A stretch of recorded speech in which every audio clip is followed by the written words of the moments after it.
మనము గుడికి వెళ్తాం, దేవుడికి దండం పెట్టుకుంటాం, ఈ పని కావాలి, ఇది సక్సెస్ఫుల్ కావాలి, ఇది జరగాలి, నేను సాధించాలి అని. కానీ తల్లి తండ్రి దీవెన తీసుకొని ఎంతమంది ఏదైనా పని చేయడానికి కానీ దేనికైనా వెళ్తున్నారు?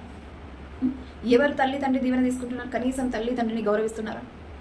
ఎంతమంది తల్లి తండ్రికి కాళ్ళకి దండం పెట్టి దీవెన తీసుకొని మీకు ఏదైనా కార్యక్రమాలకు వెళ్ళడం కానీ, ఏదైనా సాధించడం కోసం కానీ, ఏదైనా బిజినెస్ కోసం కానీ, ఇంకా ఏదైనా కానీ ఎంతమంది వెళ్తున్నారు తల్లి తండ్రి దీవెన తీసుకొని? ఈరోజు మీరు చేసే తప్పు రేపు మీ పిల్లలు చేస్తారు.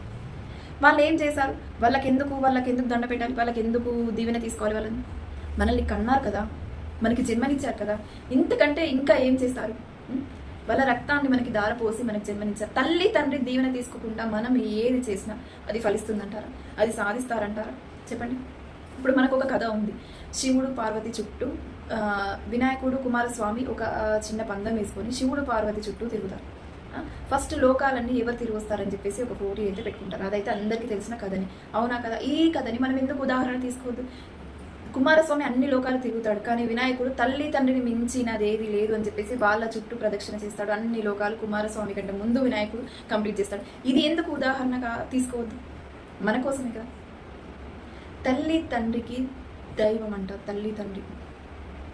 తల్లి తండ్రికి దండం పెట్టకుండా ఎంతమంది తల్లి తండ్రి దీవెన తీసుకొని మీరు మీ పనులు చేసుకుంటారు. తెల్లారు లేస్తే దేవుడికి దండం పెట్టుకుంటాం, ఈ రోజు మంచిగా జరగాలి, ఈ రోజు బాగుండాలి, ఈ రోజు ఏదో సాధించాలి, ఈ రోజు ఏదో జరగాలి అని చెప్పేసి. అదే తెల్లారు లేవగానే తల్లి తండ్రికి ఎందుకు దండం పెట్టుకోరు? ఈ రోజు మీరు చేసే తప్పు రేపు మీ పిల్లలు చేస్తున్నారు. ఇలా మీరు ఏం చేస్తున్నారు అనేది మీకు మాత్రం అర్థం కాదు. రేపు నీకు ఒక బాధ్యత వచ్చినప్పుడు, నీకు పిల్లలు ఉన్నప్పుడు అది నేనేం చేశాను, నేను ఎంత తప్పు చేశాను అనేది మీకు తర్వాత అర్థమవుతుంది. ఫస్ట్ తల్లి తండ్రి దీవెన. ఎంతమంది లేవగానే తల్లి తండ్రికి దండం పెడుతున్నారు?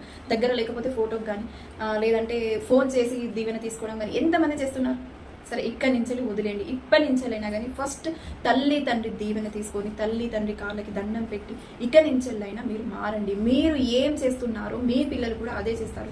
వాళ్ళు ఏం చేస్తారు, వాళ్ళకి ఎందుకు దండం పెట్టాలి, వాళ్ళకి పెడితే ఏం వస్తుంది అని కాదు. మీరు దేవుడిని అయితే ఎలా నమ్మి నాకు ఇది వరం వస్తుంది, ఇది దేవుడి వల్ల సాధిస్తాను అని ఎప్పుడైతే దేవుడు వరం ఇస్తాడని దండం పెడతారు, దేవుడు మంచి చేస్తాడని దండం పెడతారు. మీకు ఎలాగైతే దేవుడిని ఎలా కొలుస్తున్నారో తల్లి తండ్రిని కూడా అలానే కొలవండి, అలానే చూడండి. మీకు ఇప్పుడు ఏమి అర్థం కాదు. మీకంటూ ఒక బాధ్యత వచ్చినప్పుడు వాళ్ళ స్థానం మీరు తీసుకున్నప్పుడు మీకు ఏంటి అనేది అర్థమవుతుంది. అవునంటారా కాదంటారా? ఇది ఇలానే చెప్తుంది, దీనికి పని పాడ ఏం లేదు, ఇది ఏదో ఒకటి చెప్తుందని మాత్రం అనుకోకండి. ఏదైనా తప్పు ఉంటే క్షమించండి, ఓకేనా? ఈ రోజు నుంచి నేను చెప్పిన దాన్ని మాత్రం కొంచెం ఆలోచించండి, చేయండి. తల్లి తండ్రికి దండం పెట్టి మీరు ఏదైనా సాధించాలన్నా, ఏది చేయాలన్నా, ఏది కావాలన్నా మీకు వాళ్ళ దీవెన ఉంటేనే సాధ్యమవుతుంది. నిజం, నమ్మండి.